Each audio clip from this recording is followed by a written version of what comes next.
waa mid ka mid ah buundooyinka loogu talagalay inay magaalada ka saaraan biyaha xilliyada roobabka. waxay meeshan hore u ahayd meel uu ka kala go'an yahay laamiga dhexmara magaalada Gaalkacyo, isla markaana ay dhibaato ku qabeen gaadiidka iyo dadweynaha xilliyada ay da'aan roobabka. maamulka degmada Gaalkacyo oo ka duulaya dhibaatooyinka ka dhalan kara biyaha fariista xilli roobaadyada iyo midda ay bulshada kala kulmaan ayaa isku xilqaamay dhismaha buundadan oo ah tii labaad oo laga dhex samaynayo magaalada Gaalkacyo. duqa degmada Gaalkacyo Mudane Xirsi Yuusuf Barre ayaa sheegay in ay saaka wadaan dhismaha buundadii labaad oo ay ka dhex samaynayaan magaalada Gaalkacyo. waxa uu xusay inay horey ugu soo guuleysteen buundo kale. dhanka kale Xirsi Yuusuf Barre ayaa xusay inuu ku boorinayo shacabka magaalada Gaalkacyo inay bixiyaan canshuuraha si loogu adeego bulshada, maadaama aysan jirin meel kale oo dawladda hoose uu dakhli ka soo galo.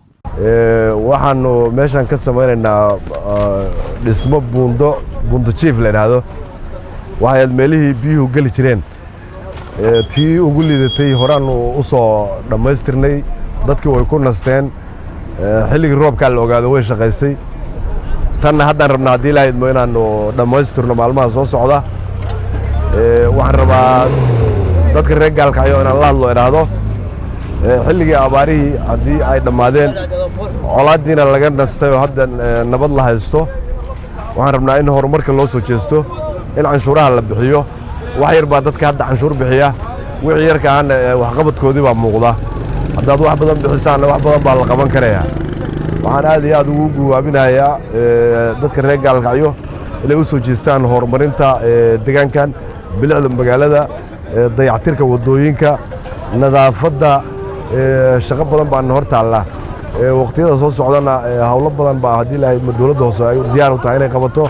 intii ka qayb qaadatay aad iyo aad baan ugu mahad celinayaa. wadooyinka burbursan qaarna waan ka soo shaqeynay oo hadda waad aragtay buundadii ugu xumayd waa hawsheedii waa dhameeyay.